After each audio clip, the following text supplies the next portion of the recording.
یہ لکھا ہے کہ حضرت عمر فاروق رضی اللہ تعالیٰ ان کے دور میں بھی کس طرح کا واقعہ پیش آیا۔ ایک نوجوان تھا، حسین و جمیل تھا، اللہ نے حسن عطا کر رکھا تھا بڑا۔ اس نے جب بھی نماز پڑھنے کے لیے آنا نا تو راستے میں ایک عورت تھی، اس کی نظر پڑتی، اور یہ کہا گیا ہے کہ جو نظر ہے یہ شیطان کے تیروں میں سے ایک تیر ہے حضرت، اسی لیے تو حضرت جی نظریں جھکا کے چلنے کا حکم دیا گیا ہے، کیونکہ جو نظر ہے یہ شیطان کے تیروں میں سے ایک تیر ہے حضرت جی۔ پڑھ تو یہ ایک دفعہ جاتی ہے لیکن کتنی دنوں تک حضرت اس نظر کا جو اثر ہے وہ دل سے نہیں جاتا حضرت۔ اپنی نظریں بڑی سنبھالو حضرت، اپنی نظریں بڑی سنبھالو حضرت۔ اس کی تو نظریں پاک تھیں لیکن راستے میں ایک عورت تھی، اس کی پاک نہیں تھی۔ اس نے آتے جاتے جاتے آتے آتے جاتے اس کو دیکھنا، شیطان نے اپنا کام کرنا شروع کر دیا۔ اس نے ایک دن کیا کیا، اس نے اپنی خادمہ سے نا اپنی خواہش کا اظہار کیا، میرا دل کرتا ہے کہ اس نوجوان سے نا تنہائی ملے، لیکن ملے تو ملے کس طرح؟ وہ جو خادمہ تھی ذرا پکی عمر کی تھی، اس نے کہا یہ تو کوئی مشکل کام نہیں ہے، آج ہی رات کو بات بنا دیتی۔ وہ جب عشاء پڑھ کے وہ نوجوان مسجد سے نکلا نا، وہ خادمہ راستے میں کھڑی ہو گئی، اس کو روک لیا، اس کو 2-3 احادیث سنائیں، 2-3 آیات مبارکہ سنائیں کسی کے کام آنے کے حوالے سے۔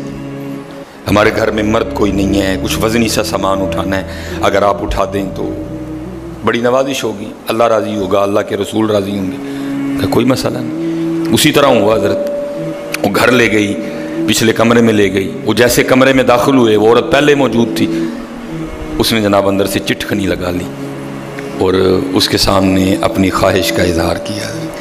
جیسے میں نے کہا نا بڑا مشکل موقع ہوتا ہے، لیکن وہ نوجوان ہماری طرح کا نوجوان نہیں تھا، وہ قرآن والا نوجوان تھا، اس کا تعلق قرآن سے مضبوط تھا۔ اس کو یہی آیت یاد آئی، وَلِمَنْ خَافَ مَقَامَ رَبِّهِ جَنَّتَانِ، جو اپنے رب کے حضور کھڑا ہونے سے ڈر گیا، موقع بھی تھا، طاقت بھی تھی، عمر بھی تھی، خواہش بھی تھی، پھر بھی ڈر گیا، نہیں نہیں نہیں میرا اللہ دیکھ رہا ہے، میں کل اپنے اللہ کے حضور کون سا منہ لے کے جاؤں گا، کس طرح اللہ اور اللہ کے رسول کی بارگاہ میں کل جاؤں گا، سارا کچھ کر سکتا تھا، کوئی تیسرا نہیں تھا، لیکن کیا نہیں، میرا اللہ دیکھ رہا ہے۔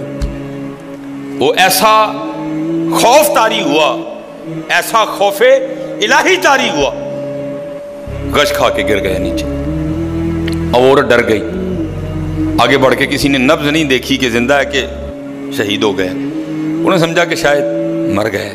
اس نے دروازہ کھٹکھٹایا، باہر سے اس نے خادمہ نے دروازہ کھولا، اس نے کہا یہ تو مر گیا۔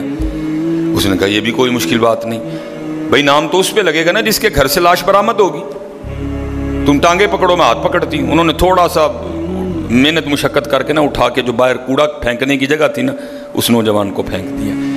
اب رات پڑ گئی، بیٹا گھر نہیں آ رہا، باپ پریشان تھا۔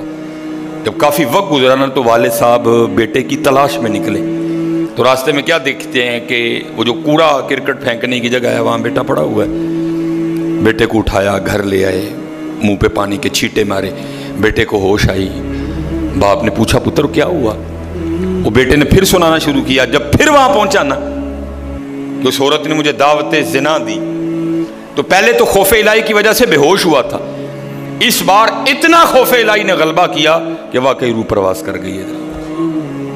والد نے راتوں رات جنازہ کروا دیا۔ صبح والد صاحب فجر کی نماز کی جماعت میں شریک نہیں ہو سکے۔ جب نماز سے فارغ ہوئے نا تو امیر المومنین حضرت سیدنا عمر بن خطاب رضی اللہ تعالیٰ نے پوچھا بھائی وہ آج ہمارا فلاں مقتدی کیوں نہیں آیا؟ لوگوں نے ساری بات سنائی، حضرت جوان بیٹا تھا، انتقال کر گیا، رات ہی کو جنازہ ہو گیا، شاید اس وجہ سے حضرت نہیں جماعت میں تشریف لا سکے۔ آپ نے فرمایا چلو اپنے بھائی کے غم میں شریک ہوتے ہیں۔ حضرت سیدنا عمر فاروق رضی اللہ تعالیٰ عنہ آئے، باتیں ہوتی رہیں، آپ نے بیٹے کے انتقال کی وجہ پوچھی، بیٹے نے ساری بات سنائی۔ آپ نے فرمایا اچھا تیرے بیٹے کا انتقال خوف الہی کی وجہ سے ہوا ہے؟ تو اللہ تو فرماتے ہیں وَلِمَنْ خَافَ مَقَامَ رَبِّهِ جَنَّتَانِ، اور جو ہمارے رب حضور کھڑا ہونے سے ڈر گیا اس کے لیے 2 جنتیں ہیں۔ تو چل پھر مجھے ذرا اپنے بیٹے کی قبر پہ لے کے چل حضرت ہے۔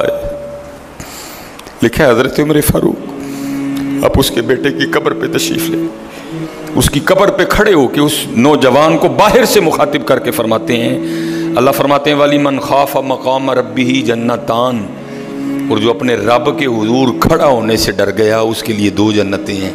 اے نوجوان اب آگے تو بتا، اللہ نے تجھے 2 جنتیں دیں کہ نہیں دیں؟ تو لکھا ہے قبر سے جواب آتا ہے امیر المومنین، رب سچا، رب کا رسول سچا، رب کا قرآن سچا، میں جیسے ہی قبر میں آیا ہوں اللہ نے مجھے 2 جنتیں عطا کر دی ہیں۔ بچو اس سے بچو حضرت، اس دور کا سب سے بڑا فتنہ حضرت، اس سے بچو حضرت، اور خود نہیں بچا جاتا حضرت، اپنے اللہ کے حضور بار بار گڑ گڑا ہو یا اللہ سانو بچا لے۔ اور پھنسایا حضرت ہمیں انہوں نے اس طرح ہے، ہمارے معاشرے کو انہوں نے اس طرح کا بنا دیا ہے کہ یہاں زنا بالکل بری چیز نہیں سمجھی جا رہی، لوگ فخر سے بتاتے ہیں، اور یہ قرب قیامت کی نشانی ہے۔ لوگ گناہ کر کے فخریہ بتایا کریں گے۔ آج کا نوجوان فخریہ بتاتا ہے، جی میری اتنی گرل فرینڈز ہیں، آج کا نوجوان فخر سے بتاتا ہے یہ قرب قیامت ہے، یہ نشانی ہے قیامت کی۔ لوگ گناہ کر کے ڈریں گے نہیں بلکہ فخریہ بتایا کریں گے، ہاں جی میں یہ گناہ کر رہا ہوں اور اتنی جگہ کر رہا ہوں میں یہ گناہ۔ لیکن کیا ہوگا، نیکی مشکل ہو جائے گی۔ آج حضرت جی آپ دوسرا نکاح کر لیں، اللہ سنت ہے، قرآن میں اللہ خود کہہ رہے ہیں فَإِن تَابَ لَكُم مِّنَ النِّسَاءِ مَثْنَىٰ وَثُلَاثَ وَرُبَاعَ۔ پہلے کی تو اللہ نے بات ہی نہیں کی، بات ہی دوسرے سے شروع ہو رہی ہے۔ مِّنَ النِّسَاءِ مَثْنَىٰ وَثُلَاثَ وَرُبَاعَ، پہلے کی بات ہی نہیں ہوئی، بات ہی دوسرے سے شروع ہو رہی ہے۔ جتنی مرضی گرل فرینڈ رکھ لیں آپ کو کوئی برا نہیں سمجھے گا، بلکہ لوگ آپ کے جانے کے بعد بڑا خوش ہو گئے کہ یار بڑا رنگین مزاج آدمی ہے۔ لیکن حضرت آپ دوسرا نکاح کر لیں، اسی وقت آپ لوگوں کے کاغذوں میں 2 نمبر ہو جائیں گے حضرت۔ پیکے بھی ناراض، سونے بھی ناراض، پرا بھی ناراض، سالہ بھی ناراض، ہیں جی چھوٹا بھی ناراض، وڈا بھی ناراض ہے۔ یہ کیا ہے؟ یہ قرب قیامت ہے حضرت۔ گناہ اچھا ہو گیا، گناہ آسان ہو گیا، نیکی بری سمجھی جانے لگی، نیکی مشکل ہو گئی حضرت۔ اس لیے بچو حضرت، اور اس کا طریقہ جو ہمیں ہمارے بڑوں نے بتایا ہے یہی ہے حضرت جی، روز سرگی اٹھو تے اللہ دے حضور رو، یا اللہ جے دن چڑھے آئے تے تیرے فضل نہ چڑھے آئے، جے چاڑے تے پھر ساڑی حفاظت بھی فرمائیں گے، سانو بچا بھی لیں گے، ساڑی حفاظت بھی فرمائیں گے۔ تو حضرت جی دنیا تو 4 دن کی ہے، جا رہی ہے، کالے وال مسافر ہوئے، چٹیاں ڈیرے لائے، کالے وال مسافر ہوئے، چٹیاں ڈیرے لائے، ویکھ محمد بخشا موت سے نہیں آئے۔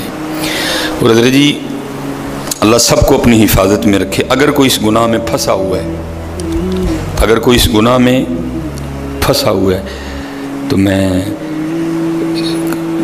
کہوں گا کہ توبہ کر لیں سارے حضرت، کیونکہ حضرت یہ وہ گناہ ہیں کر تو ہم رہے ہیں لیکن اس کی سزا ہماری نسلوں کو بھگتنی پڑنی ہے حضرت۔ کیونکہ امام شافعی رحمۃ اللہ تعالی علیہ فرماتے ہیں زنا وہ قرض ہے جو لے تو رہا ہے لیکن چکائے گی تیری اولاد حضرت۔